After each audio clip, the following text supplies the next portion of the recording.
The young bride froze when she saw her childhood photo in the millionaire's hand during the wedding.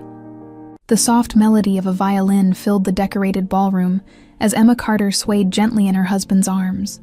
White roses cascaded from crystal vases on every table, and golden candles cast a warm glow across the polished marble floor. Her lace wedding dress shimmered under the soft lights, catching every flicker like stars trapped in fabric. Javier held her close, whispering something sweet in Spanish that made her smile. But even as she looked into his dark eyes, there was something distant in her expression, a shadow that even the joy of this perfect day couldn't quite erase.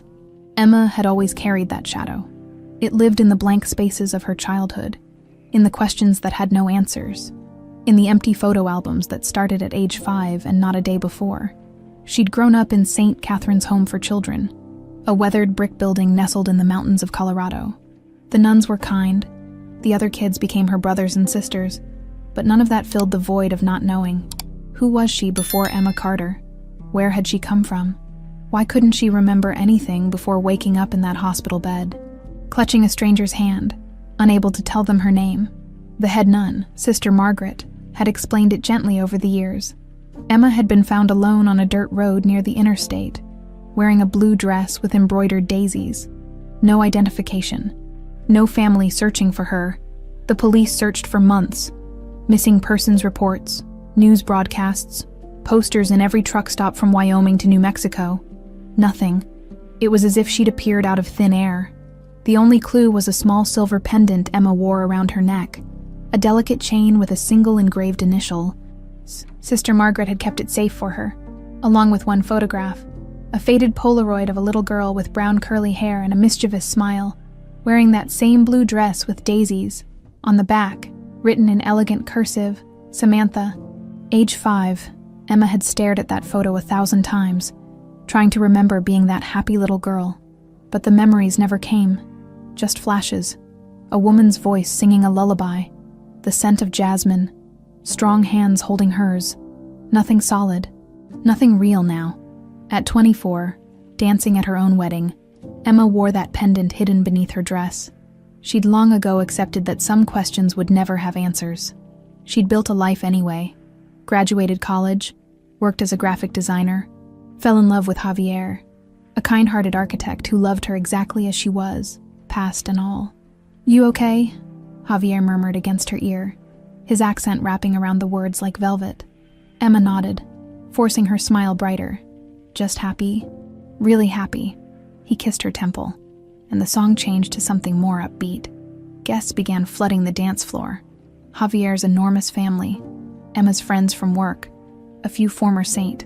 Catherine's kids who'd become her chosen family. The room buzzed with laughter and celebration. Emma excused herself to catch her breath, making her way toward the French doors that opened onto a terrace. She needed a moment, just one quiet moment to let everything sink in. She was married. She had a future. Her eyes caught on a figure sitting alone at a corner table.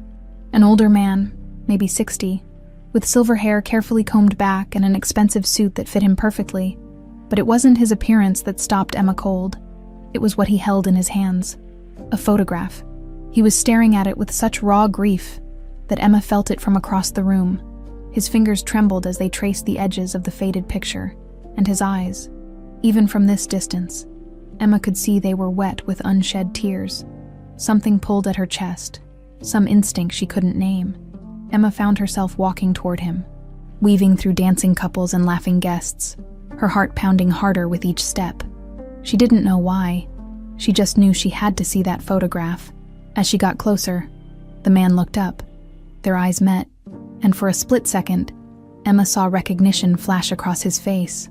Confusion, hope, disbelief, all tangled together.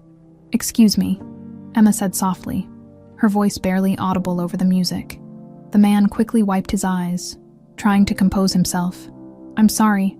I didn't mean to. This is a beautiful wedding. You must be the bride." Emma nodded, but her eyes had already dropped to the photograph in his hands. Her breath caught in her throat. It was her. Not similar. Not maybe. It was her. The same photograph Sister Margaret had kept in that yellow envelope for 19 years. The same little girl in the blue dress with daisies. The same mischievous smile, identical down to the smallest detail. "Where?" Emma's voice cracked. She cleared her throat and tried again. "Where did you get that photo?" The man looked down at the picture, as if he'd forgotten he was holding it. When he spoke, his voice was thick with emotion. "This is my daughter. Her name is Samantha. She disappeared 19 years ago." The world tilted sideways. Emma grabbed the back of a nearby chair to steady herself. The music seemed to fade into white noise. The laughter became distant echoes. All she could hear was the pounding of her own heart and this stranger's broken voice saying 19 years ago. "I don't understand," Emma whispered. "I have that same photo. Exactly the same." The man's face went pale. He stood abruptly, the chair scraping against the floor. "What do you mean you have the same photo?" Emma's hand moved instinctively to her chest, pressing against the pendant hidden beneath the lace. "I was found in Colorado when I was 5. No memory, no family, just a photo in this." She pulled out the silver pendant, letting it catch the candlelight. The engraved S glinted between them like a secret finally coming to light. The man's knees seemed to buckle. He reached out, his fingers hovering inches from the pendant but not quite touching, as if afraid it might disappear. "Samantha," he breathed. Her name was Samantha. Emma felt tears burning in her eyes, though she didn't fully understand why. "The nuns at the orphanage said I kept repeating that name when they found me. Samantha. But they thought it was just a word I'd heard somewhere." The man's hand moved to his mouth, covering a sob that broke through anyway. "My God, all this time, all these years, we thought, who are you?" Emma asked, though some part of her already knew. Some deep buried part that remembered strong hands and being lifted high in the air, and laughter that felt like safety. "My name is Edward Prescott," he said, his voice shaking. "And if what you're saying is true, if you're really, I'm your father." "Samantha, I'm your father, and I've been looking for you for 19 years. The ballroom spun. Emma heard someone calling her name. Javier, probably, wondering where she'd gone. But she couldn't move, couldn't breathe, couldn't process what she was hearing. Across the room, partially hidden behind a marble pillar, a woman in a dark red dress watched the scene unfold. Her name was Lorraine Prescott, and her manicured fingers tightened around her champagne glass until her knuckles turned white. This couldn't be happening. It was impossible. The girl was supposed to be gone, dead, forgotten, buried in the past where she belonged. But there she stood, wearing that damned pendant, talking to Edward, threatening to unravel everything Lorraine had worked so carefully to build. Lorraine's reflection stared back at her from the pillar's polished surface, elegant, composed, perfect. But beneath that carefully maintained exterior, panic clawed at her chest. After 19 years, the ghost had come back, and Lorraine would have to make sure it disappeared again. Emma couldn't feel her legs. The ballroom had become a blur of colors and noise, everything spinning except for Edward Prescott's face, lined with age and grief, but somehow achingly familiar. "I need to sit down," she managed to say. Edward immediately pulled out a chair, his movements gentle, almost reverent, as if she might shatter at any moment. Emma sank into it, her wedding dress pooling around her like a cloud. She pressed her palms flat against the cool tablecloth, trying to ground herself in something solid. "Tell me," she whispered. "Tell me everything." Edward sat across from her, still clutching that photograph like a lifeline. He took a shaky breath, and when he spoke, 19 years of pain spilled out. "It was a Saturday in June. My wife, Renata, and I took Samantha on a drive through the mountains. She loved the wildflowers, used to make us stop every few miles so she could pick them." His voice cracked on the memory. "We stopped at a gas station off Interstate 70 just outside Denver. I went inside to pay. Renata went to the restroom when we came back to the car. He couldn't finish. He didn't have to. She was gone," Emma said softly. Edward nodded, dragging his hand across his face. "We tore that place apart, called the police, searched every inch of the highway, the woods, nearby towns. They set up roadblocks, issued Amber Alerts before those were even common. For months, we chased every lead, every supposed sighting, but it was like she'd vanished into thin air. Emma's hand moved unconsciously to her pendant. And you never found anything? Nothing. No witnesses. No evidence.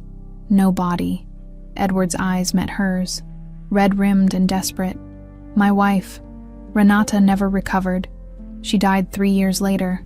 The doctor said it was her heart, but I knew the truth. She died of a broken heart, of losing our baby and never knowing what happened. The weight of his words settled over Emma, like a heavy blanket. This man had lost everything. His daughter, his wife, 19 years of his life spent searching for a ghost. And now here she was. Maybe that ghost made flesh, but maybe just a cruel coincidence. Mr. Prescott, Edward, please. Edward, Emma corrected gently. I want to believe this. God, you have no idea how much I want to believe I actually came from somewhere, that I had parents who loved me. But how can we be sure? What if it's just a coincidence? What if I'm not? You are. His certainty was absolute. I know you are. The photo, the pendant, the age, the location. It all fits. And your eyes. He leaned forward, studying her face with an intensity that should have been uncomfortable but somehow wasn't. You have your mother's eyes. That exact shade of brown, with the little gold flecks. I'd know them anywhere. Emma felt tears spill down her cheeks. She'd spent her whole life with no anchor, no origin story, nothing to explain the hollow feeling of being incomplete. And now this stranger was offering her everything she'd ever wanted. A history, a family, an identity. We can do a DNA test, Edward said, his voice urgent now. It's easy. Just a cheek swab. We'd know for certain within a week. Please, please let me do this. Let me find out if my daughter really came back to me. Before Emma could answer, a familiar hand landed on her shoulder. Javier stood beside her, his expression caught between concern and confusion. Emma, everyone's looking for you. What's going on? His eyes shifted to Edward, polite but wary. Is everything okay? Emma looked up at her husband, this man she'd married only hours ago, and realized she was about to blow apart their carefully planned life. Javi, this is Edward Prescott, he thinks. He might be my father. Javier's eyebrows shot up. Your father, but I thought... So did I. Emma stood, steadying herself against his arm. He has the same photo I do, the one from the orphanage. His daughter disappeared 19 years ago. Same time I was found. Javier looked between them, processing. He'd always known about Emma's past, or rather her lack of one. They'd talked about it on their third date, and he'd held her hand and told her it didn't matter who she'd been before. He loved who she was now, but this was different. This wasn't theoretical anymore. Okay, Javier said slowly, his hand tightening on Emma's. Okay, this is big. What do you need? Emma loved him even more in that moment. No jealousy, no resistance, just immediate support. Edward wants to do a DNA test. Then we do a DNA test. Javier extended his hand to Edward. I'm Javier Morales, Emma's husband, and if there's even a chance you're her father, then we need to find out. Edward shook his hand, gratitude flooding his features. Thank you. Thank you both. We should probably get back to the reception, Emma said, suddenly aware that they'd been gone for too long. People will be wondering. Of course I shouldn't have intruded on your wedding day. Edward pulled out a business card, pressing it into Emma's hand. But please call me tomorrow. We can arrange the test. Talk more. Whatever you need, whenever you're ready. Emma looked down at the card. Edward Prescott, CEO, Prescott Luxury Hotels, an address in downtown Denver. Phone numbers, email, proof that he was real, that this was really happening. I'll call, she promised. As Edward walked away, Emma watched him go. This ghost of a father who might actually be real. She felt Javier's arm around her waist, anchoring her. You okay? He asked softly. I don't know. Ask me when I figure out who I am. They returned to the reception, Emma pasting on a smile and accepting congratulations, but her mind was elsewhere. Across the room, she caught glimpses of Edward speaking quietly with other guests. And near the bar, she noticed a striking woman in a dark red dress watching them both with an expression Emma couldn't quite read. The woman was elegant, probably in her late 50s, with perfectly styled blonde hair and jewelry that probably cost more than Emma's entire wedding. When their eyes met, the woman raised her champagne glass in a small toast, her smile not quite reaching her eyes. Something about that smile made Emma shiver. "Who is that?" she asked Javier, nodding toward the woman. "I don't know. Maybe one of your design clients." But Emma knew all her clients. And this woman was a stranger, a beautiful, cold stranger, who seemed far too interested in her conversation with Edward. The woman turned away, disappearing into the crowd, and Emma tried to shake off the uneasy feeling creeping up her spine. She was being paranoid. It had been an overwhelming day, and her brain was scrambling to make sense of impossible revelations. Still, as she and Javier cut the cake and made their toasts and danced their first dance as husband and wife, Emma couldn't stop thinking about two things: the photograph that connected her to a man who claimed to be her father, and the cold smile of a stranger in a red dress who watched them like a predator watching prey.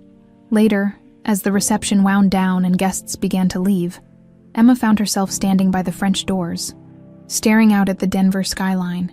Javier was saying goodbye to his cousins, and for a moment, she was alone with her thoughts. Quite an eventful day. Emma turned to find the woman in red standing beside her, champagne glass still in hand. "I'm sorry. Have we met?" Emma asked politely. The woman's smile widened, but it still didn't reach her eyes. "Not formally. I'm Lorraine Prescott, Edward's sister." Emma's heart skipped. "You're his sister. For better or worse." Lorraine took a delicate sip of champagne. "I couldn't help but notice your conversation with my brother earlier. Quite the dramatic revelation at a wedding reception." There was something in her tone, not quite hostile, but not friendly either. Something that made Emma's defenses rise. "It was unexpected," Emma said carefully. "I'm sure it was." Lorraine's gaze drifted to Emma's necklace, visible now above the dress's neckline. "That's a lovely pendant. Family heirloom." Emma's hand moved protectively to cover it. "Something like that." Lorraine set down her empty glass. "A word of advice, dear. My brother is a good man, but he's also a desperate man. He's been chasing ghosts for almost 20 years. He sees his daughter in every young woman with brown hair and a sad story." "This isn't just a sad story," Emma said, her voice hardening. "We have the same photograph. Photographs can be duplicated, copied, bought." Lorraine's smile turned sympathetic, but her eyes remained ice cold. "I'm not saying you're intentionally deceiving him. Maybe you genuinely believe you could be Samantha. But darling, you need to understand. The Prescott fortune is substantial, and desperate, grieving billionaires make very attractive targets for con artists." Emma felt as if she'd been slapped. "I'm not a con artist." "Of course not, but others might not see it that way." Lorraine patted Emma's arm, the gesture somehow more threatening than comforting. "Just be careful. Fairy tales rarely have happy endings in the real world." She walked away, leaving Emma standing alone, her wedding day joy now thoroughly poisoned. Emma couldn't sleep. She lay in the honeymoon suite of the downtown hotel, staring at the ceiling while Javier's breathing settled into the steady rhythm of sleep beside her. The silk sheets felt too soft, the room too quiet, her mind too loud. Photographs can be duplicated, copied, bought. Lorraine's words circled in her head like vultures. Was she being naive? Was Edward just a grieving old man seeing what he wanted to see? Was she really so desperate for family that she'd convinced herself of an impossible coincidence? Emma turned on her side, watching the city lights paint shadows across the wall. Tomorrow they were supposed to leave for their honeymoon in Mexico. 2 weeks of beaches and margaritas and forgetting the rest of the world existed. But how could she get on that plane now? How could she leave when the answer to her entire existence might be waiting in a DNA test? "Can't sleep." Javier's voice was rough with drowsiness. "Sorry, didn't mean to wake you." He rolled toward her, his hand finding hers in the darkness. "Talk to me." Emma was quiet for a moment, organizing the chaos in her head. What if Lorraine's right? What if I'm just some orphan who happens to look like his daughter, and I'm giving him false hope? Then the DNA test will show that, and you'll both have closure. Javier squeezed her hand. But what if she's wrong? What if you really are his daughter? Then everything changes. Would that be so bad? Emma thought about it. Having a father, a history, A name that actually meant something. It should feel like a gift, like winning the lottery. So why did it terrify her? I don't know how to be someone's daughter, she whispered. I've been alone for so long.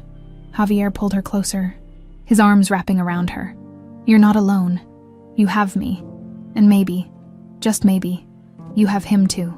Emma buried her face in his chest, breathing in his familiar scent. Coffee and cologne and safety. I love you. I love you too, even if you turn out to be a secret heiress.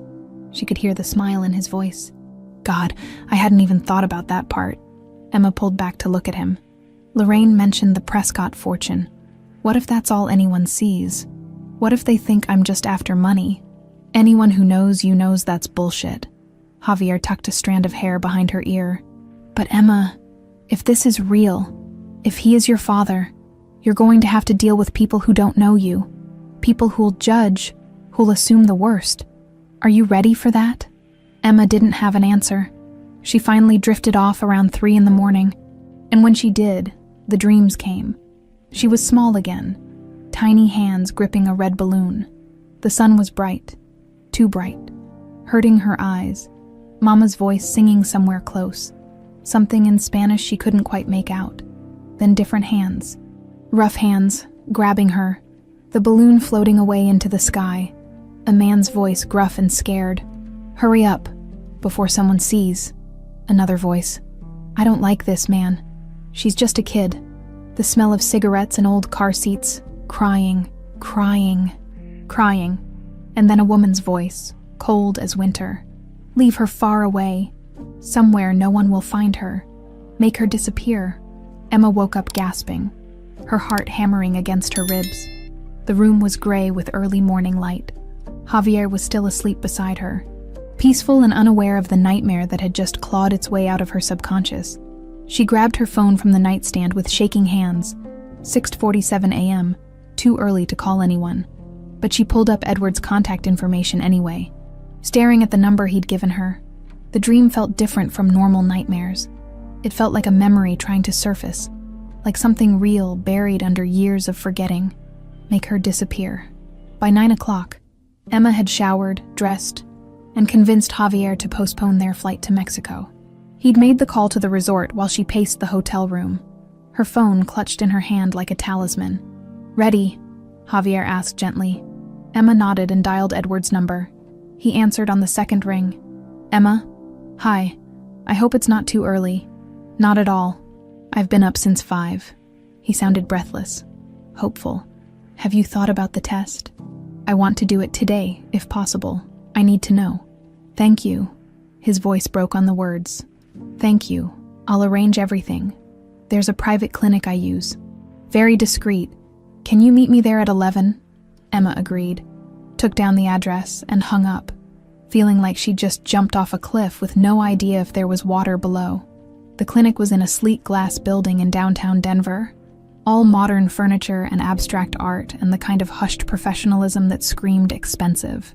Edward was already in the waiting room when they arrived, dressed in a dark suit, but looking like he hadn't slept at all. Emma. He stood immediately, then seemed uncertain whether to hug her or shake her hand. They settled on an awkward half-embrace. And Javier, thank you both for coming. Of course, Emma said, her voice steadier than she felt. A nurse called them back almost immediately. The test itself was anticlimactic. Just a cotton swab rubbed against the inside of her cheek, then the same for Edward. 5 minutes, and it was done. Results will be ready in 3 to 5 business days, the nurse explained, sealing the samples in labeled bags. We'll call as soon as they're processed. 3 to 5 days, an eternity. They stood in the clinic's lobby afterward, an awkward triangle of people who didn't quite know what to say to each other. Would you like to get coffee? Edward asked. Or lunch? I'd love to talk more, learn about your life, if that's not too forward. Emma glanced at Javier, who nodded encouragingly. Coffee sounds good. They ended up at a quiet cafe 2 blocks away. Edward ordered black coffee and didn't touch it. Emma got a latte she didn't drink. Javier was the only one who actually consumed his cappuccino, providing a buffer of normalcy in an increasingly surreal situation. Tell me about the orphanage, Edward said. What was it like growing up there? Emma wrapped her hands around her cup.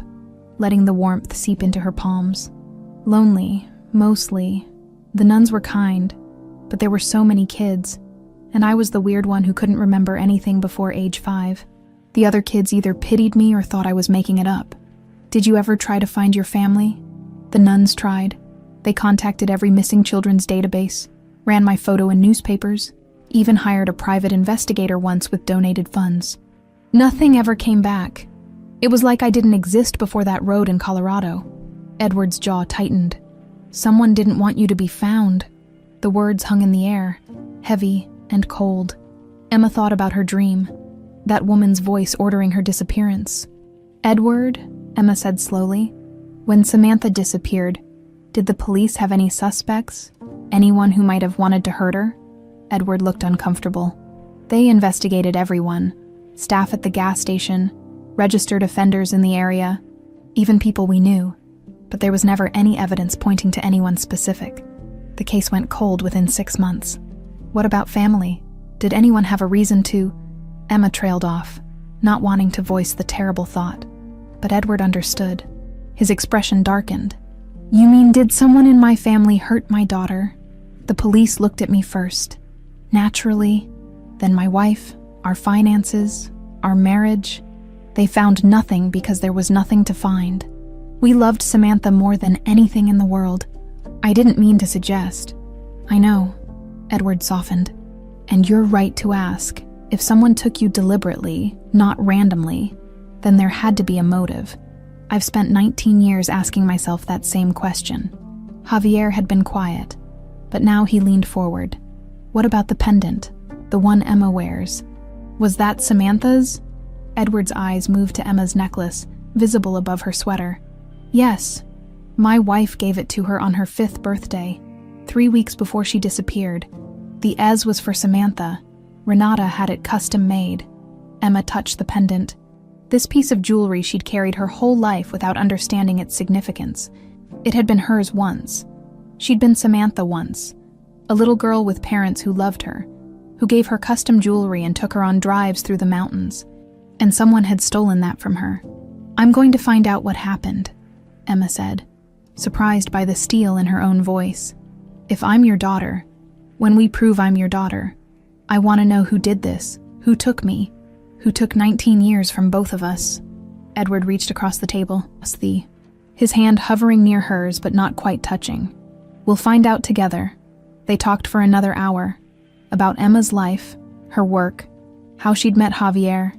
Edward told stories about Samantha, the little girl who collected wildflowers and refused to eat vegetables and insisted on wearing her butterfly wings everywhere, even to the grocery store. Emma tried to recognize herself in those stories but couldn't. That little girl felt like a stranger. When they finally parted ways, promising to wait together for the test results, Emma felt emotionally wrung out. Javier drove them back to the hotel in silence, his hand resting on her knee.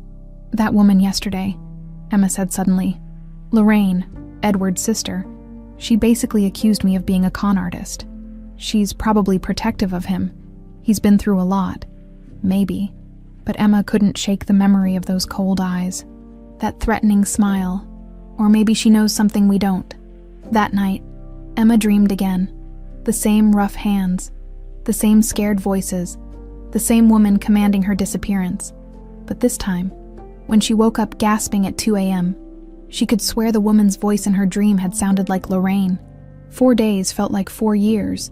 Emma had tried to distract herself, unpacking wedding gifts, organizing their apartment, catching up on work emails. Nothing worked.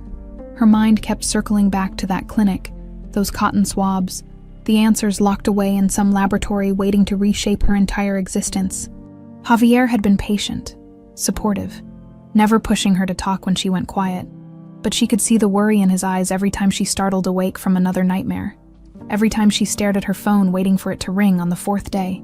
It finally did. Emma was folding laundry when her phone buzzed. Unknown number, Denver area code. Her hands started shaking so badly she almost dropped it. Hello, Mrs. Carter. This is Dr. Richardson from Denver Genetics Lab. I have your results ready. Are you able to come in this afternoon to discuss them? Emma's heart stopped. Can't you just tell me over the phone? A pause.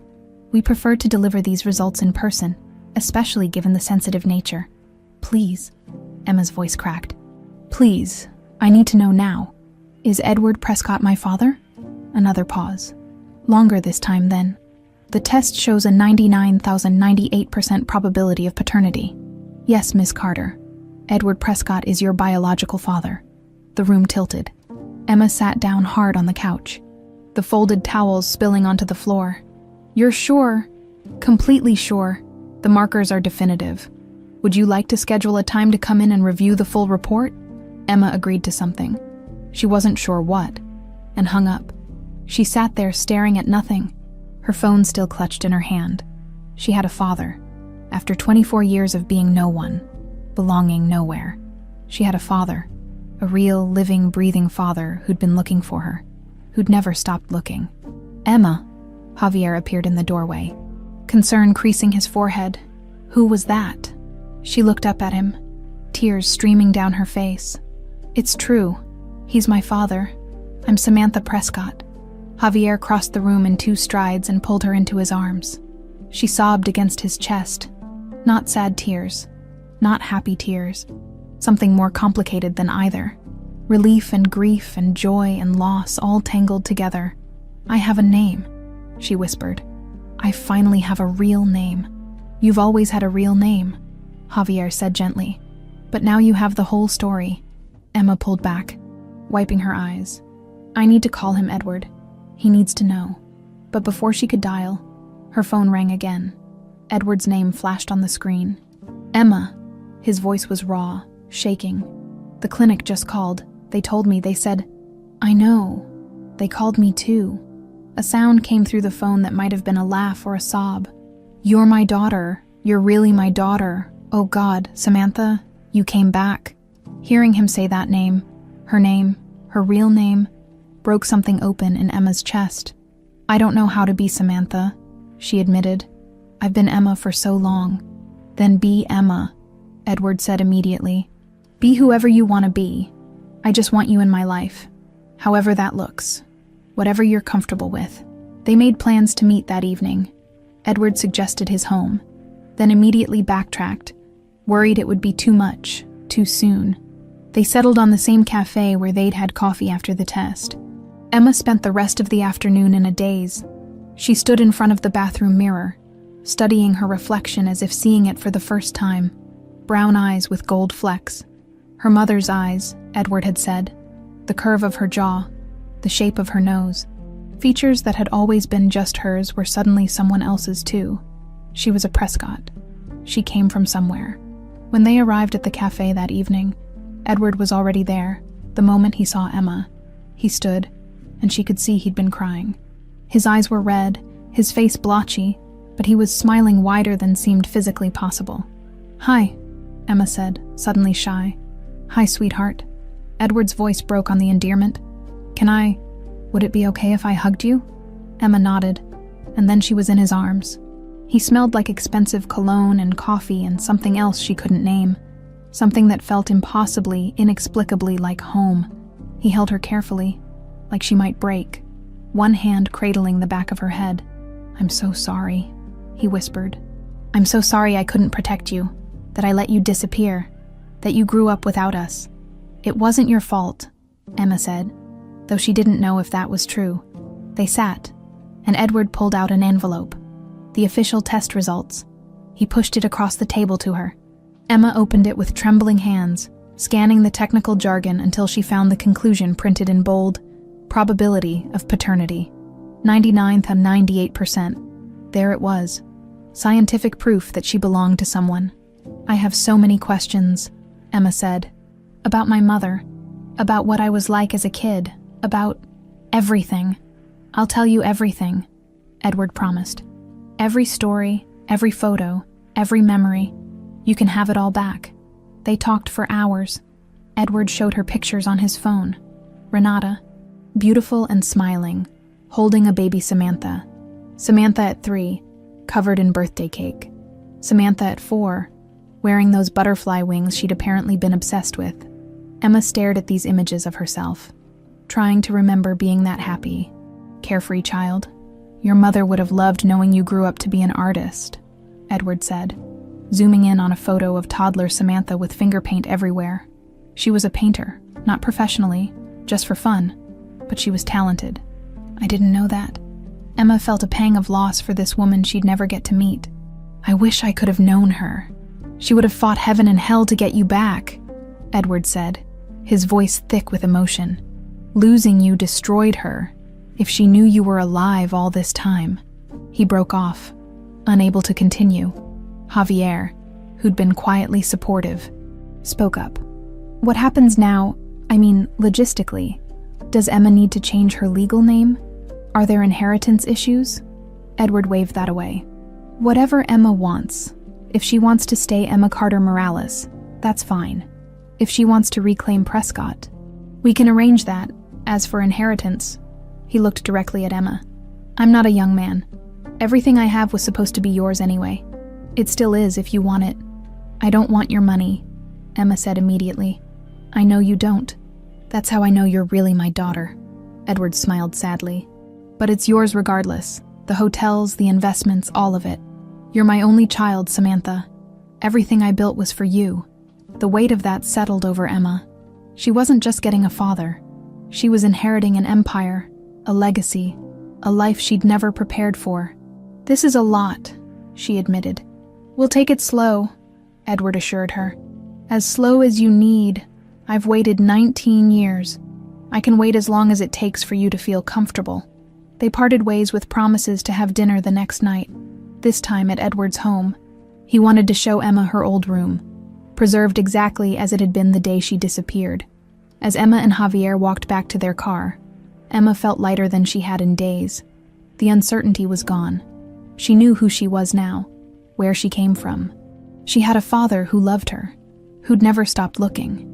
But as they drove away, Emma didn't notice the sleek black Mercedes parked across the street, didn't see Lorraine Prescott sitting in the driver's seat, her perfectly manicured hands gripping the steering wheel so tightly her knuckles had gone white.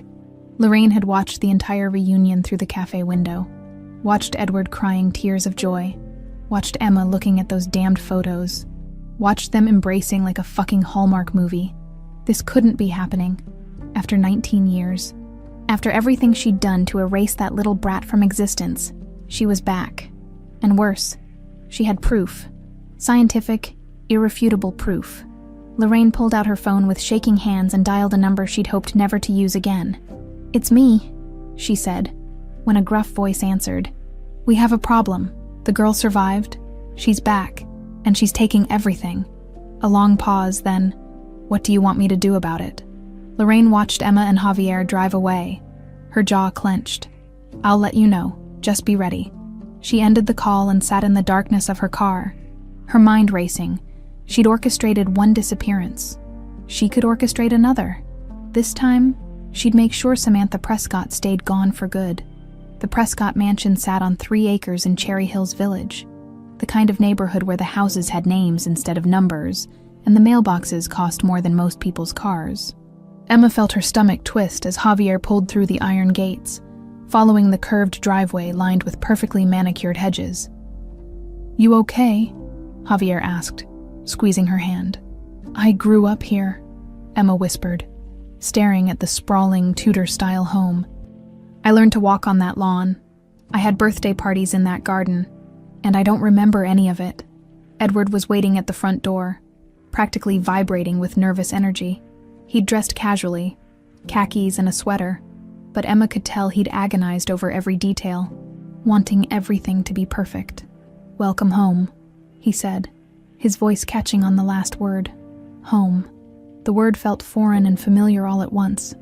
Inside, the mansion was exactly what Emma expected. High ceilings, expensive art, furniture that probably cost more than she made in a year. But there were also softer touches. Family photos covering every surface, fresh flowers in crystal vases, a worn leather chair by the fireplace that had clearly been someone's favorite spot. "Your mother's chair," Edward explained, following her gaze. "I couldn't get rid of it. Sometimes I still sit there and pretend she's just in the other room." Emma's throat tightened. She picked up a framed photo from the mantel. A young woman with dark hair and those same brown eyes Emma saw in the mirror, holding a tiny baby wrapped in a pink blanket. "That was the day we brought you home from the hospital," Edward said softly. Renata said she'd never been so terrified and so happy at the same time. They toured the house, Edward narrating memories at every turn. The kitchen where Samantha had helped make cookies and somehow gotten flour in her hair. The living room where she'd built pillow forts. The library where Renata had read to her every night.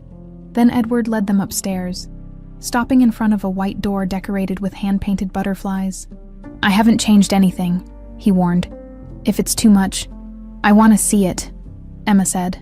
Edward opened the door, and Emma stepped into a time capsule. The room was frozen in 2005. Posters of Disney princesses on the walls, a bed covered in stuffed animals, a toy box overflowing with dolls and blocks, a child's room, preserved like a shrine.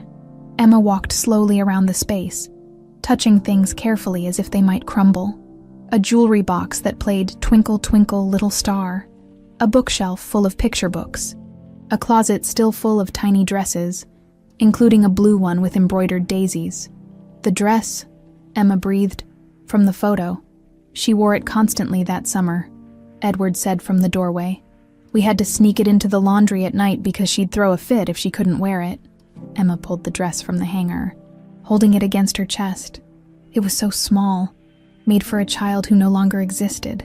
She'd never be that little girl again. Those 19 years were gone forever. "I'm sorry," she said, tears spilling down her cheeks. "I'm sorry I can't remember this. Any of this? I feel like I'm disappointing you."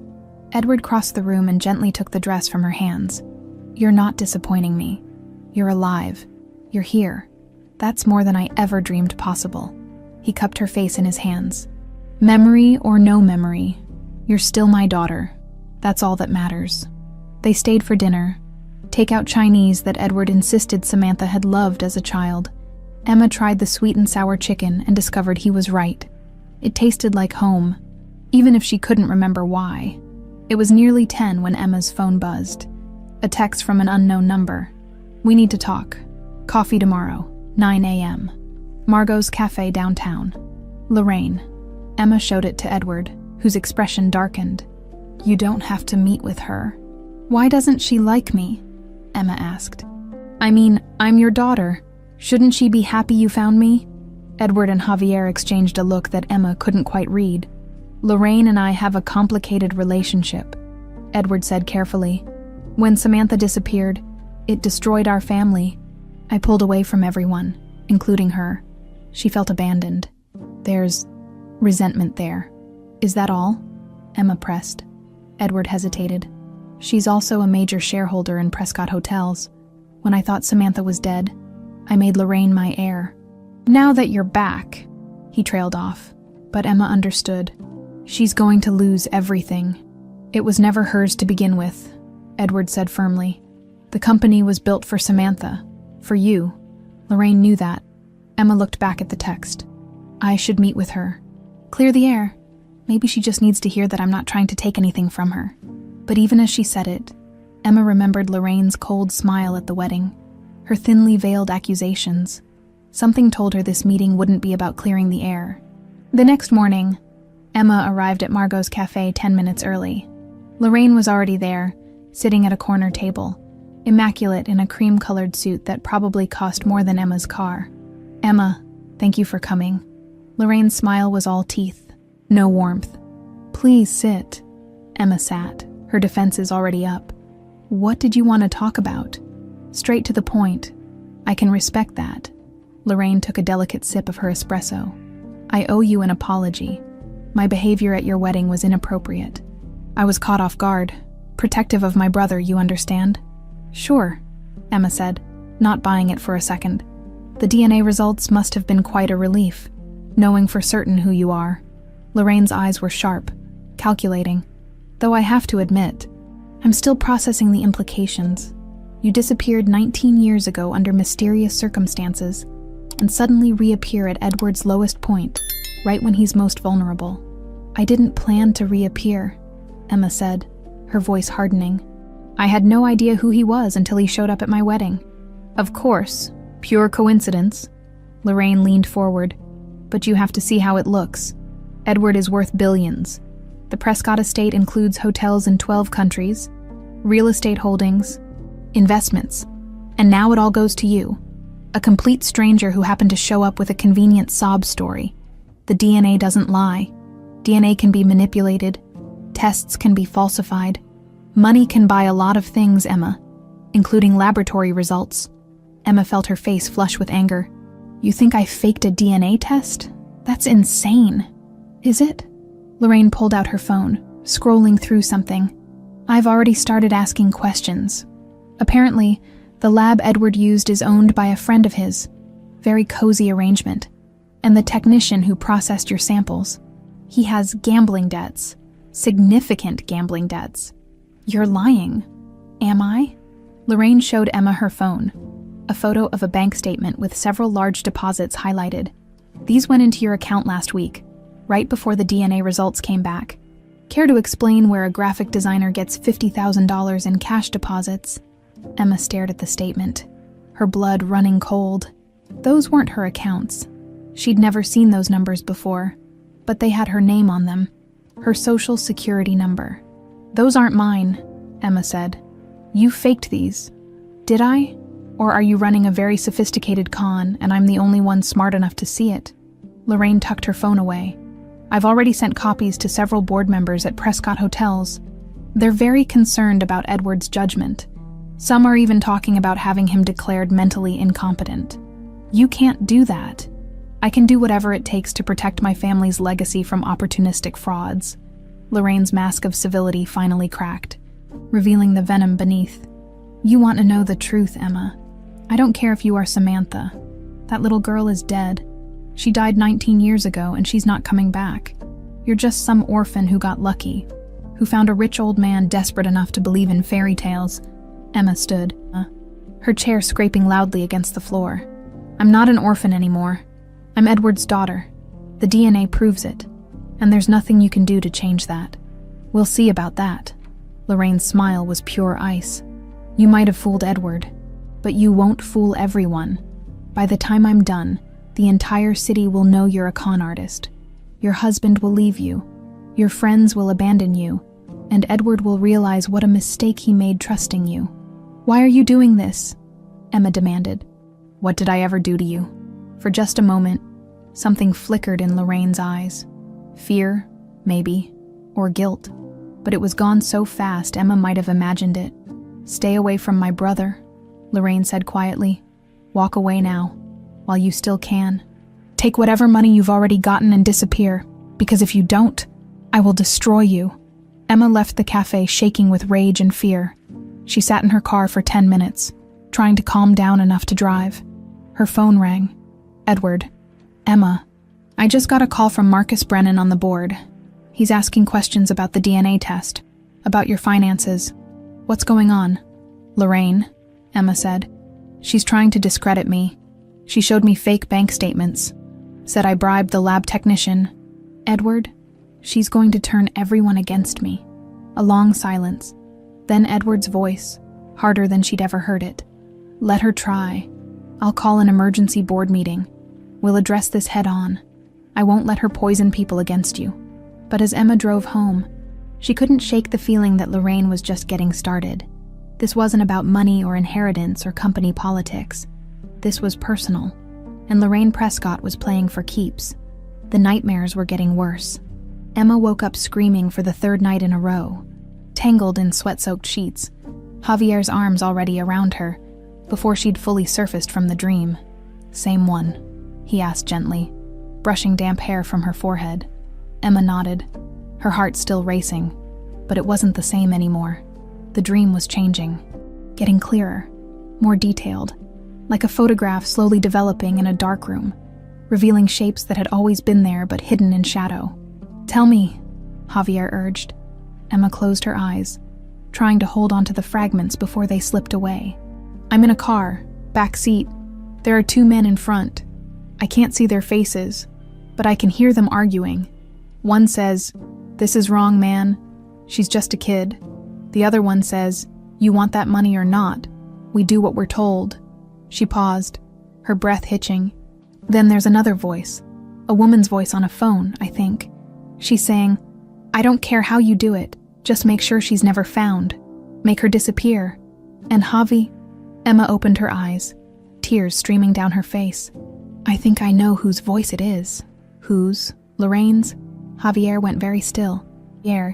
Emma, are you sure memory can be tricky, especially under stress? Your brain might be filling in gaps with what you want to believe. I know how it sounds, but every time I have this dream, her voice gets clearer, and there's something else. The men, they keep calling the woman Miss P. Prescott.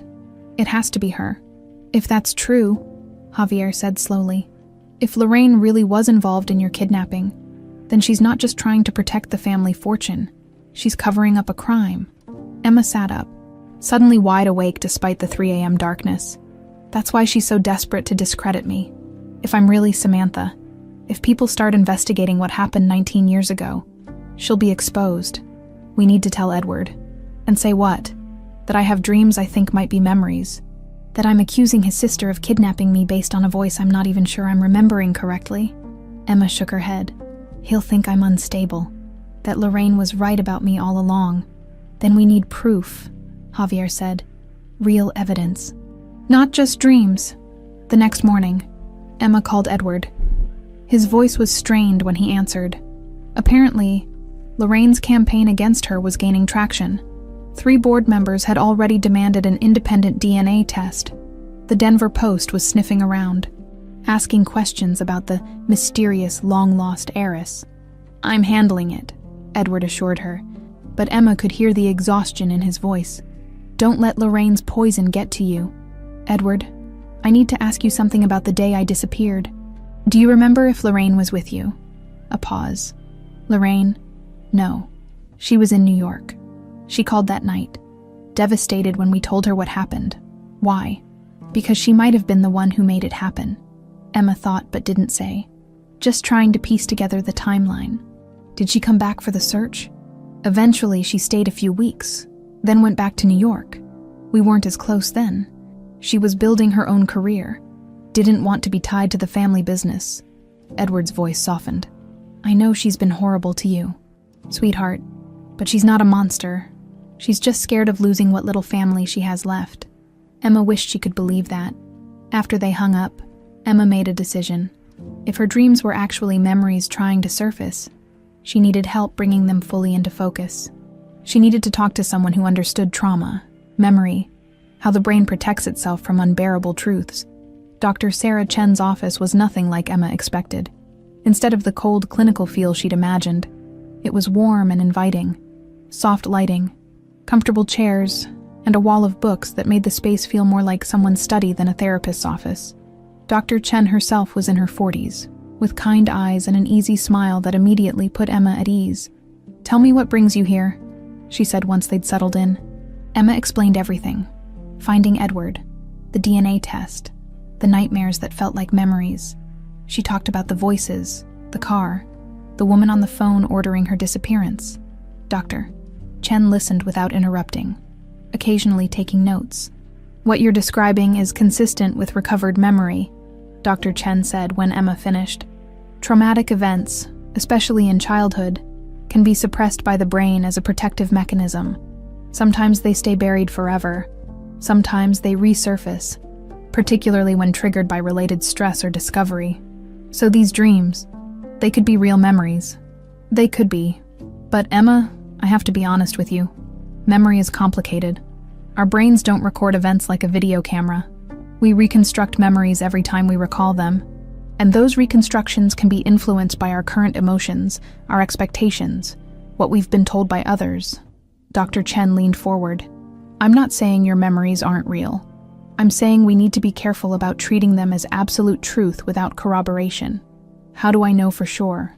We can try regression therapy, guided meditation that helps you access buried memories in a controlled, safe environment. But Emma, you need to understand that this process can be painful. If these memories are real, you're going to have to relive your kidnapping. Are you prepared for that? Emma thought about Lorraine's threats, Edward's hope, the 19 years of her life that were just blank space.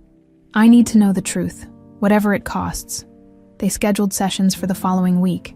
As Emma was leaving, Dr. Chen stopped her at the door. One more thing. If your suspicions about Lorraine are correct, if she really was involved in your kidnapping, she's not going to stop at character assassination. People who commit crimes that serious don't just give up when threatened with exposure. Be careful. Emma drove home with those words echoing in her head. Be careful. But how did you protect yourself from someone who'd already proven they were willing to destroy a child to get what they wanted? When she got home, Javier was waiting with his laptop open. I've been digging into Lorraine's finances from 2005. It's all public record because she was on the company board, Emma. Look at this. He turned the screen toward her. It showed a financial statement from June 2005. The month Emma disappeared. Highlighted in yellow was a withdrawal. $150,000 cash. That's a lot of money to take out in cash, Javier said. And look at the date. Emma's blood ran cold. The withdrawal was dated June 18, 2005, 3 days before Samantha Prescott vanished from that gas station. It could be a coincidence, Emma whispered, even as she knew it wasn't. There's more. Javier clicked to another page. 2 weeks after you disappeared, Lorraine made a $200,000 donation to a children's charity. The press release says it was in honor of her missing niece. But Emma, that's suspicious timing. What if she was laundering the money, trying to create a paper trail that made her look sympathetic? Emma stared at the documents, her mind racing. This was evidence. Not proof. Maybe, but enough to raise serious questions. Combined with her recovered memories, it painted a damning picture. We need to show this to Edward, she said. Are you sure? This is going to destroy him. Finding out his own sister. I know, but he deserves to know the truth. And if Lorraine really did this, if she stole 19 years from both of us, she needs to pay for it. That night, Emma lay awake long after Javier had fallen asleep. Tomorrow, she'd show Edward the financial records. Next week, she'd start the regression therapy. Soon, the truth would come out, whatever that truth was. But as she stared at the ceiling, Emma couldn't shake the feeling that she was running out of time. Lorraine was getting more desperate, more aggressive, and desperate people did dangerous things. Emma's phone buzzed with a text from an unknown number. You should have taken my advice and disappeared. Now you've left me no choice. Emma's hands shook as she read it. No signature, but she didn't need one. She knew exactly who'd sent it. The war in the shadows was about to break into the light. Emma stood outside Edward's study. Javier's laptop clutched in her hands like a weapon. Through the heavy oak door, she could hear Edward on the phone. His voice tired but patient as he dealt with yet another board member demanding explanations. This was going to break him. She'd spent the entire drive to the mansion rehearsing what she'd say, how she'd present the evidence gently, carefully, but there was no gentle way to tell a man his sister had orchestrated his daughter's kidnapping. The door opened. Edward stood there in reading glasses and a cardigan, looking older than his 60 years. Emma, sweetheart, I didn't know you were coming. Is everything... He stopped, reading her expression. What's wrong? We need to talk, in private. Edward's face paled, but he stepped aside to let her and Javier in. The study was exactly what Emma expected. Floor-to-ceiling bookshelves, a massive desk covered in papers, framed photos of Samantha everywhere, a shrine to a ghost who'd just come back to life. Whatever Lorraine's done now, we'll handle it, Edward said, settling into his chair. I've already contacted our lawyers about the false bank statements. It's not about the bank statements. Emma set the laptop on his desk.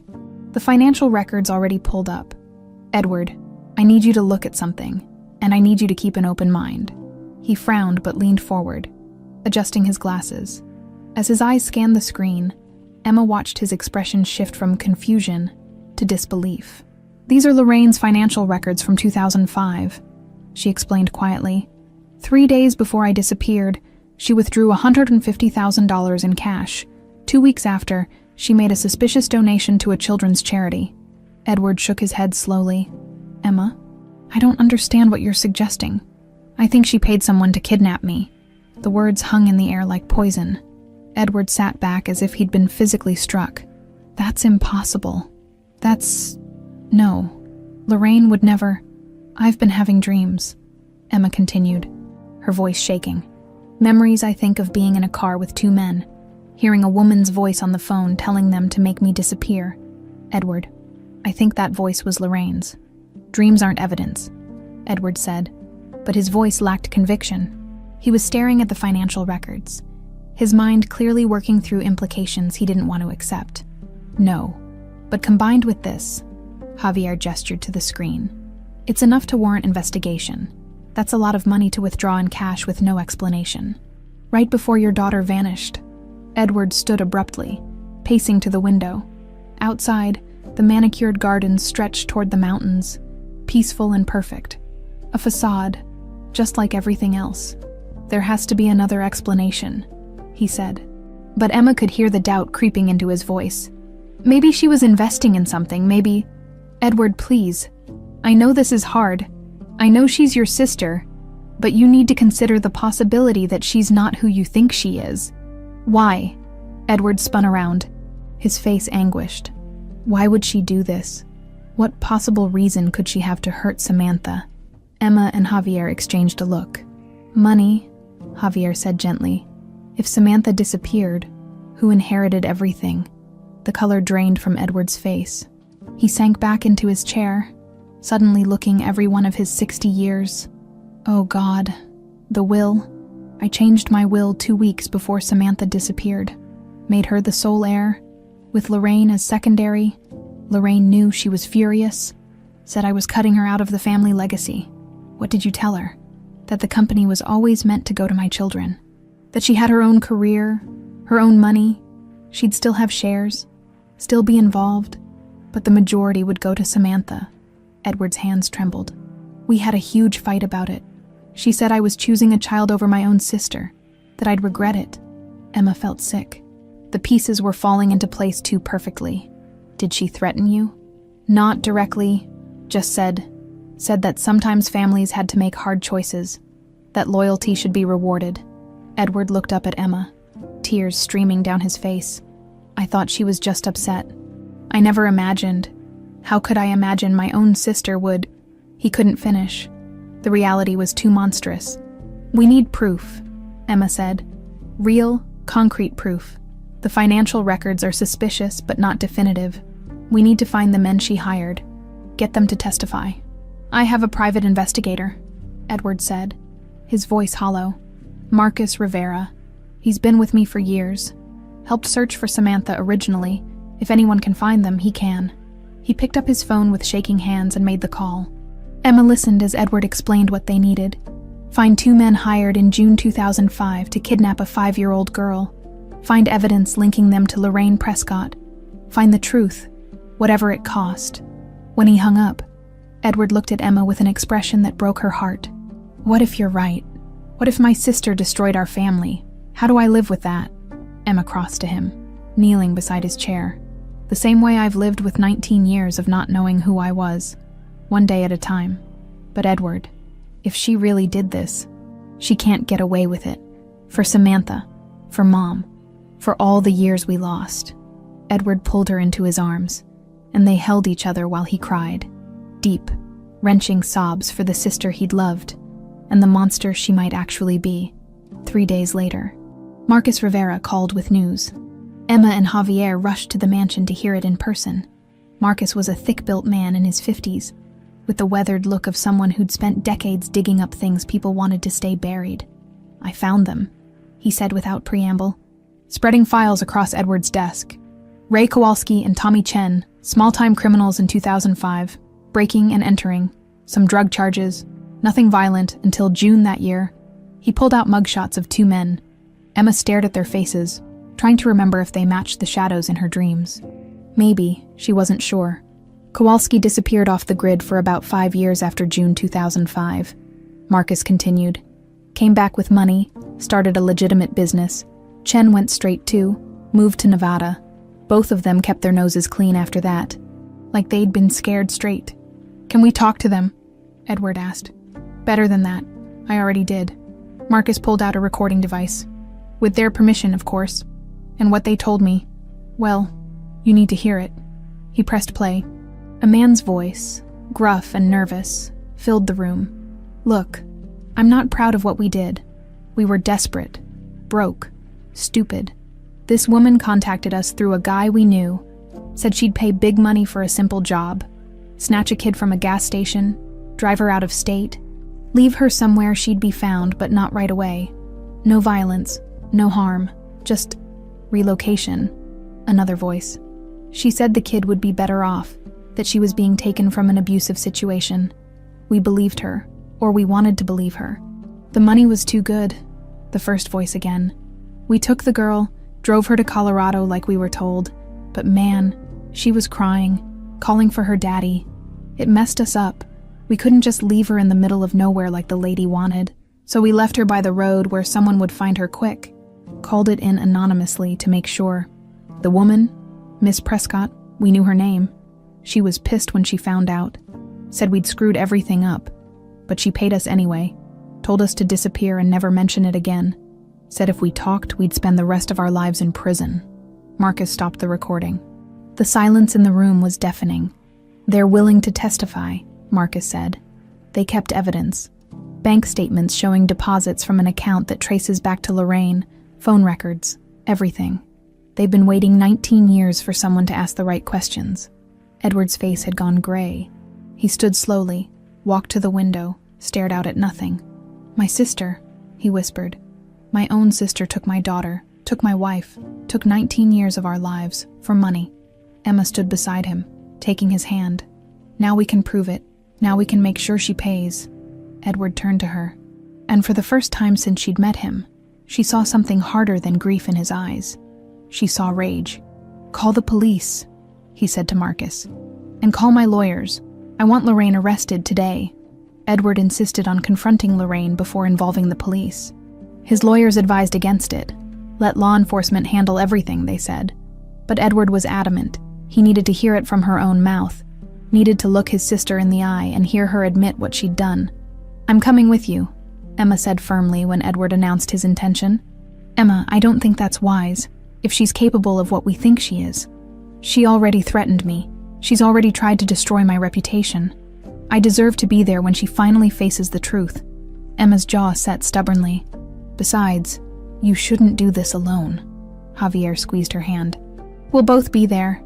Edward looked at them, this daughter who'd been stolen from him and the man who loved her, and nodded. All right. Together then. As a family. The word family landed like a benediction. Emma felt something warm bloom in her chest, despite the darkness of what lay ahead. They arranged a formal meeting at the Prescott Hotel's corporate offices downtown. Edward told Lorraine it was about the board's concerns, about addressing the allegations she'd been spreading. She agreed immediately, probably thinking she'd won, that Edward was finally turning against Emma. She had no idea what was coming. The conference room was all glass and steel, overlooking downtown Denver, 20 floors up, with views of the mountains in the distance, beautiful and cold. Just like Lorraine herself, she arrived exactly on time, dressed in a sharp black suit, her blonde hair pulled back in a severe bun. She faltered slightly when she saw Emma and Javier sitting beside Edward, but recovered quickly, her mask of polite professionalism sliding into place. I didn't realize this was a family meeting, Lorraine said, setting her designer purse on the table. It is, Edward replied, his voice unnaturally calm. Sit down, Lorraine. Something in his tone made her hesitate. Emma watched Lorraine's eyes flick between them, calculating, assessing threats. She sat slowly, her posture perfect, hands folded on the table. What's this about, Edward? If it's about the board's concerns regarding your situation, I think we should discuss that privately. My situation? Edward repeated flatly. You mean my daughter returning from the dead? Your alleged daughter. The DNA results are questionable at best, and the financial irregularities were fabricated by you, Edward interrupted. We know about the fake bank statements, Lorraine, about your campaign to destroy Emma's credibility, about everything. Lorraine's expression didn't change, but Emma saw her fingers tighten almost imperceptibly on the table. I don't know what you're talking about, don't you? Edward pulled out a folder, laying it open between them. The financial records from 2005 stared up at them like evidence at a trial. June 15, 2005. You withdrew $150,000 in cash. 3 days later, my daughter disappeared. That was 19 years ago. I don't remember every transaction. Then let me help refresh your memory. Edward pulled out another document. Bank statements showing deposits to Ray Kowalski and Tommy Chen. These two men were paid to kidnap Samantha. The money came from you. Lorraine went very still. For just a moment, her mask slipped, and Emma saw raw panic flash across her face. Then it was gone, replaced by cold fury. That's absurd. Where are you getting this information? From her. Lorraine jabbed a finger at Emma. She's been manipulating you from day one, Edward. Can't you see that? She's turned you against your own family. You turned me against my family when you stole my child. Edward's voice cracked like thunder. The calm facade shattered, revealing the rage beneath. You paid men to kidnap her. You destroyed my marriage, killed my wife, stole 19 years of my life. For what? Money. The company. Was it worth it? I don't have to listen to this. Lorraine stood, grabbing her purse. These accusations are insane. I'm calling my lawyer. Sit down. Edward's voice was steel. We have testimony from the men you hired. They kept evidence, bank statements, phone records, everything. They're willing to testify that you paid them to kidnap Samantha and leave her where she'd never be found. Lorraine froze halfway to the door. Slowly, mechanically, she turned back. They're lying. They have proof, Javier said quietly. And Emma's recovering memories of that day. She remembers your voice on the phone, telling them to make her disappear. Lorraine's eyes snapped to Emma. And for the first time, Emma saw genuine fear there. Memories from when she was 5. That's not evidence. That's fantasy. Children's minds are impressionable. Stop, Emma said, standing. Her hands were shaking, but her voice was steady. Just stop lying. I know what you did. I remember being in that car, listening to you on the phone with those men. You told them to leave me somewhere I'd never be found. You wanted me dead. That's not true. Lorraine's composure finally cracked. I never wanted you dead. I just wanted you gone, away, where you couldn't take everything that should have been mine. The confession hung in the air, stark and damning. Edward made a sound like he'd been gut-punched. Oh my God. It's true. It's all true. Lorraine seemed to realize what she'd just admitted. Her face went white, then red, cycling through emotions too fast to track. You don't understand. You were going to give her everything. The company, the money, the legacy that should have been mine. I built that empire with you, Edward. I worked just as hard. But because I was born second, because I was just the sister, I got scraps while this brat got the kingdom. She was 5 years old, Edward roared. She was a child, Lorraine, my child, your niece, and you had her kidnapped like she was a business problem to solve. It wasn't supposed to go like this, Lorraine said, her voice rising to match his. She was supposed to disappear, start over somewhere else, be adopted by a family who actually wanted her. She'd have been fine, but those idiots left her in Colorado instead of taking her to the arranged contact in California. They ruined everything. Emma felt sick. Lorraine had planned it all so carefully. Not just kidnapping, but trafficking. Selling her to someone else. Erasing her existence completely. You killed Renata, Edward said, his voice breaking. She died because of you. Because she couldn't live without Samantha. That's on you. Renata was weak, Lorraine spat. She should have gotten over it. Had another child. But no. She had to wallow in grief until it killed her. That's not my fault. Emma had heard enough. She pulled out her phone, pressed stop on the recording app she'd been running since before Lorraine arrived, and held it up. That's a full confession. Everything you just said. Lorraine stared at the phone, comprehension dawning slowly. You recorded me. Every word, Emma confirmed. The door to the conference room opened. 2 police detectives walked in, followed by Edward's head of security. They'd been waiting in the adjacent room, listening through the glass. Lorraine Prescott, one of the detectives said, pulling out handcuffs. You're under arrest for conspiracy to commit kidnapping, child endangerment, and obstruction of justice. Lorraine backed away, shaking her head frantically. No, you can't do this, Edward. Please, I'm your sister, your family, you can't. You stopped being my family 19 years ago, Edward said coldly. When you decided money was worth more than my daughter's life. As the detective read Lorraine her rights, she turned to Emma one last time. The fear was gone now, replaced by pure venom. "You should have stayed lost," she hissed. "You've ruined everything. Everything I built. Everything I worked for. This is your fault." "No," Emma said quietly. "This is yours. You made these choices. Now you get to live with them." They led Lorraine away in handcuffs, her designer heels clicking against the marble floor. Emma watched her go, this woman who'd stolen her childhood, and felt nothing, no satisfaction, no triumph, just emptiness where the anger used to be. Edward sank into a chair, looking utterly destroyed. "My sister," he whispered. "How did I not see it? All these years, she was right there, and I never suspected." Emma knelt beside him, taking his hands. "She fooled everyone. That's what people like her do. I should have protected you better both times, when you were 5, and now I failed you." "No," Emma squeezed his hands. "You found me. You never gave up looking. And when I came back, you believed me, even when she tried to turn you against me. You didn't fail me, Dad. You saved me." It was the first time she'd called him that. Dad. The word felt strange and right all at once. Edward pulled her into his arms and wept. The media frenzy that followed Lorraine's arrest was overwhelming. The story had everything journalists dreamed of: wealth, betrayal, a long-lost heiress, a family conspiracy spanning nearly 2 decades. Within hours, news vans surrounded the Prescott mansion. Reporters shouted questions whenever Emma or Edward left the house. The Denver Post ran a front-page story. "Prescott Empire Shattered. Sister Arrested in Decades-Old Kidnapping Plot." Emma and Javier holed up in their apartment for 3 days, ignoring the doorbell, letting calls go to voicemail, but eventually they had to face the world.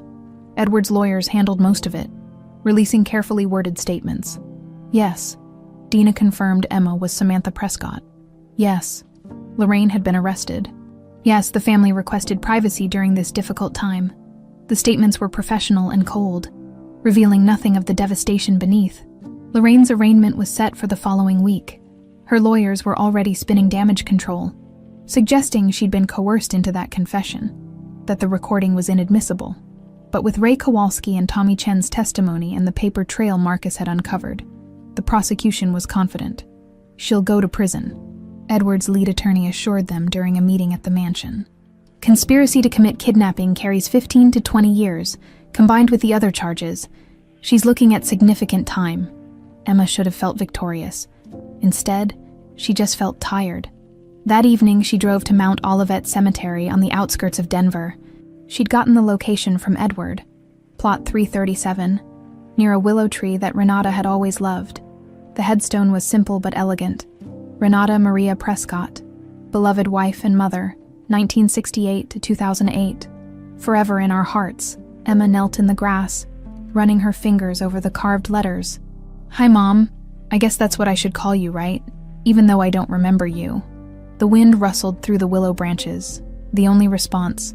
"I'm sorry I can't remember. Sorry I wasn't here when you needed me. Sorry you died thinking I was gone forever." Emma's voice cracked. "But I'm back now, and I'm going to make sure what happened to us means something. I promise." She stayed there for an hour, talking to a mother she'd never known, crying for the life they should have had together. When she finally left, she felt lighter somehow, like she'd set down a weight she hadn't realized she was carrying.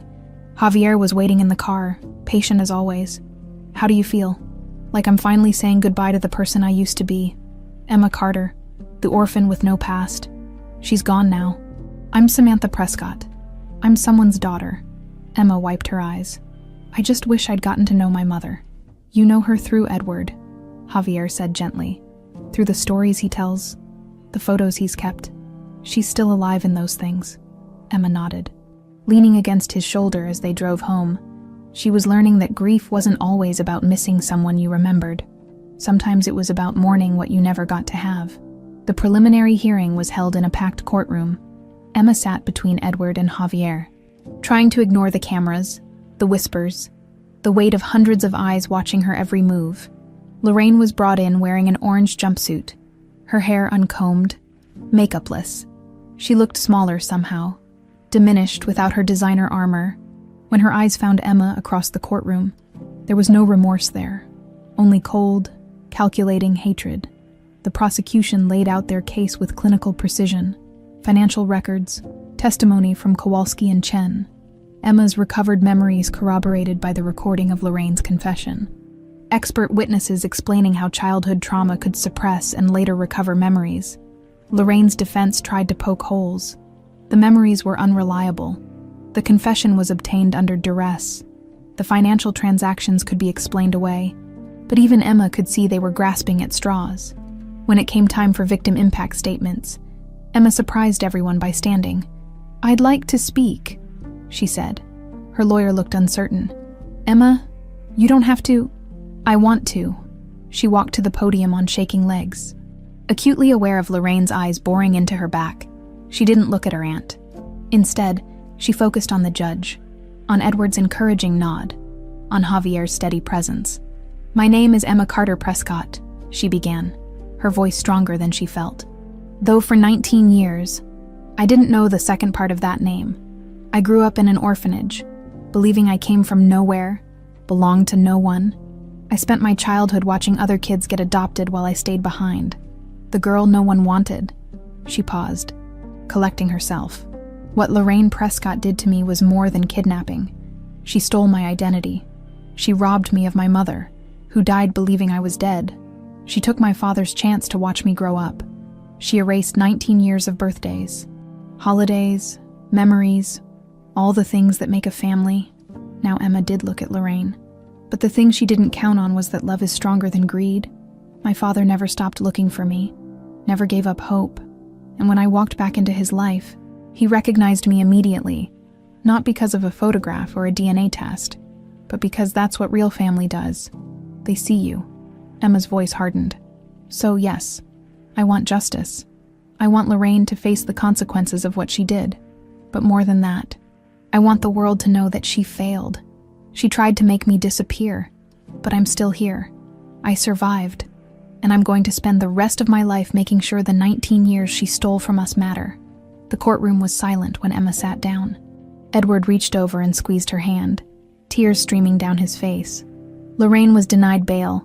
Flight risk, the judge declared. She'd remain in custody pending trial. As they let her out, Lorraine turned one last time. "You'll never really be a Prescott," she called to Emma, her voice sharp with desperation. "You're still just an orphan playing dress-up in a life that doesn't belong to you."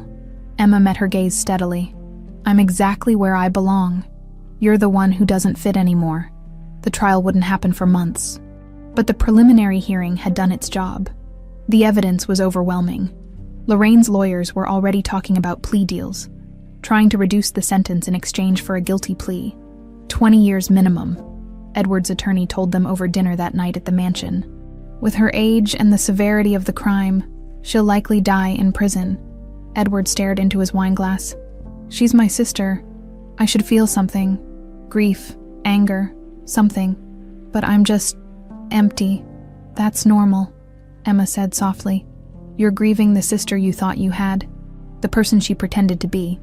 That's a real loss." "How are you so wise?" Edward asked, managing a small smile. "Therapy," Emma replied with a slight laugh. "Lots and lots of therapy." They spent the evening going through photo albums, Edward telling stories about Samantha, about Emma, the birthday party where she'd insisted on wearing a mermaid costume, even though it wasn't a costume party, the time she'd smuggled a stray cat into her room and named it Princess Whiskers, the afternoon she'd painted an entire wall with modern art using Renata's expensive makeup. "She sounds like a handful," Emma said, studying a photo of a tiny girl with chocolate on her face and mischief in her eyes. "She was perfect," Edward said simply. "You were perfect, and you still are." Later, as Emma and Javier prepared to leave, Edward caught her hand. "I know I missed 19 years.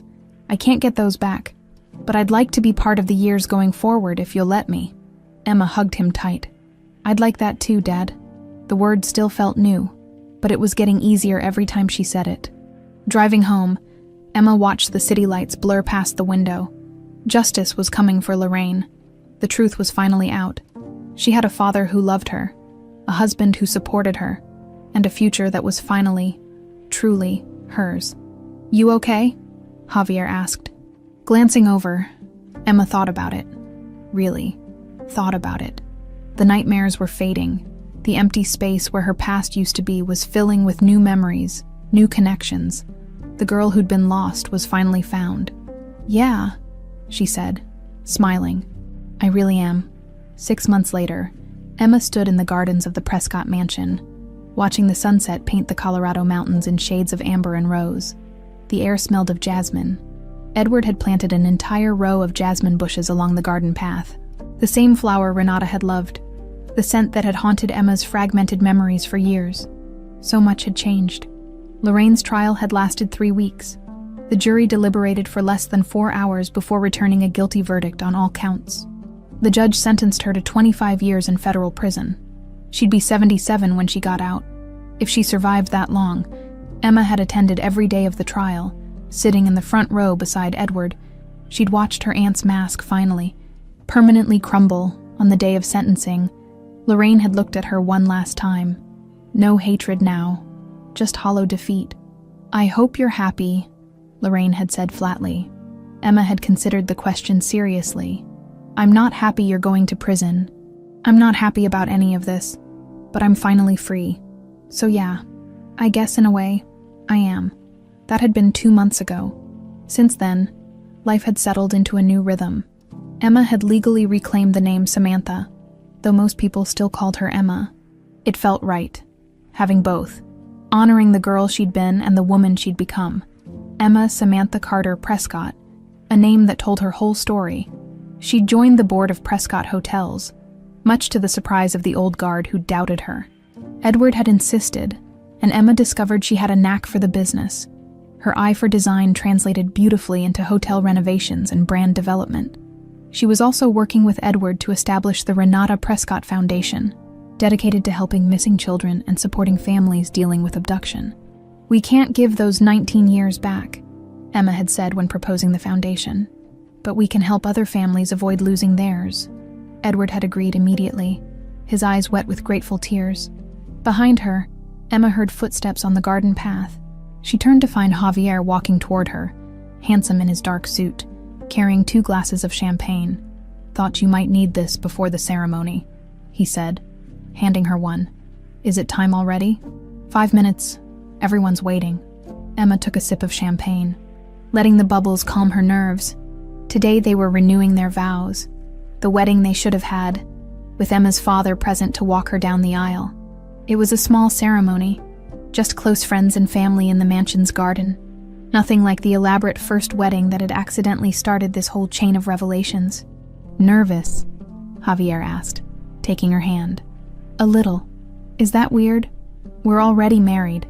"Not weird at all." He kissed her forehead. "This is different. This is you choosing us with your whole history, your whole self. No more missing pieces." Emma smiled. Squeezing his hand, he'd been her rock through everything. The nightmares, the trial, the media circus, the complicated process of integrating into a family and a legacy she'd never expected. He'd never wavered, never complained, just loved her steadily through it all. "Thank you," she said softly, "for standing by me through this insanity." "Always," Javier replied simply. "That's what the vows mean, right? For better or worse. We just got the worst part out of the way early." Inside the mansion, Emma found Edward waiting in the foyer. Looking distinguished in his tuxedo, his eyes lit up when he saw her in her simple white dress. Not a wedding gown this time, just something elegant and comfortable. "You look beautiful, sweetheart," he said, his voice thick with emotion. "Don't cry yet," Emma teased gently. "Save it for the actual ceremony. No promises." Edward offered his arm. Ready, Emma took it, feeling the solidness of him beside her. 6 months ago, he'd been a stranger. Now he was her father in every sense that mattered. They'd been building their relationship slowly, carefully, weekly dinners, phone calls, shared memories, learning each other. The music started, something classical and beautiful. Edward led her through the French doors onto the terrace, where white chairs were arranged in neat rows. Emma saw familiar faces, Javier's enormous family, friends from work, even Sister Margaret from the orphanage, who'd cried with joy when Emma had tracked her down to invite her. And at the altar, Beneath an arch of white roses and jasmine, Javier waited with that smile that had made her fall in love with him in the first place. The ceremony was short and perfect. They'd written their own vows this time. "Emma," Javier began, his voice steady despite the emotion in his eyes. "6 months ago, I married a woman who was searching for her past. Today, I'm renewing my vows to a woman who's found it. You're not the lost girl anymore. You're Samantha. You're Emma. You're my wife. You're Edward's daughter. You're whole. And I'm honored to spend the rest of my life loving every part of you." Emma's turn. She'd written and rewritten her vows a dozen times, trying to capture everything she felt. "Javi, you loved me when I was nobody, when I had no history, no family, nothing to offer but myself. You saw me, really saw me, when I didn't even know who I was looking at in the mirror. You held me through nightmares and trials and revelations that could have destroyed us. You stood by me when I had to face the woman who stole my childhood, and you're still here, still loving me, still choosing me every single day. I don't know what I did to deserve you, but I promise to spend forever being worthy of that love." There wasn't a dry eye in the garden. When they kissed, the small crowd erupted in applause. Emma laughed against Javier's lips, happier than she could remember being in her entire life. The reception was simple. Catered dinner on the terrace, toasts from family and friends, dancing under string lights as the stars came out. Edward gave a speech that had everyone crying again. "I spent 19 years believing my daughter was gone forever," he said, raising his glass. "Believing I'd failed her, that I'd never get to see the woman she'd become. But life, somehow, gave me a second chance. Emma, Samantha, you are everything your mother and I dreamed you'd be. Strong, kind, resilient, beautiful inside and out. And Javier, thank you for loving my daughter, for being the family she needed when I couldn't be there. Welcome to the Prescott family." Both of you. As the evening wore on, Emma found herself standing at the garden's edge again, looking out at the mountains. Edward joined her, 2 glasses of wine in hand. "Thank you for this," Emma said, accepting a glass. "For everything. For never giving up. For believing me. For fighting for me." "Thank you for coming back," Edward replied. "For giving an old man the greatest gift imaginable. His daughter." They stood in comfortable silence, watching the stars emerge one by one. "Do you ever wonder," Emma asked, "about what life would have been like if Lorraine hadn't done what she did? If I'd grown up here with you and Mom?" Edward considered it. "Every day. But then I think, if that had happened, you wouldn't be exactly who you are now. The experiences that shaped you, good and bad, made you into this incredible woman standing beside me, and I wouldn't change that for anything. Even the bad parts. Even those. Because they brought us here, to this moment, together." Emma leaned her head on her father's shoulder, and they watched the night settle over the gardens. Somewhere in the distance, she could hear Javier laughing at something one of his cousins said. Life was going on, moving forward, building something new from the ashes of what was lost. The past no longer hurt. The years stolen from them would always be gone, but they'd made peace with that loss. What mattered now was the future, the years they'd get to spend as father and daughter, building memories to replace the ones they'd missed. As the golden sunset faded into twilight and the first stars appeared overhead, Emma understood something fundamental. She'd spent her whole life searching for where she belonged, but belonging wasn't about the past you came from or the years you lost. It was about the people who chose to love you, the family you built from broken pieces, the home you created in the wreckage of what was destroyed. She was Emma. She was Samantha. She was a daughter, a wife, a survivor. She was finally and completely home.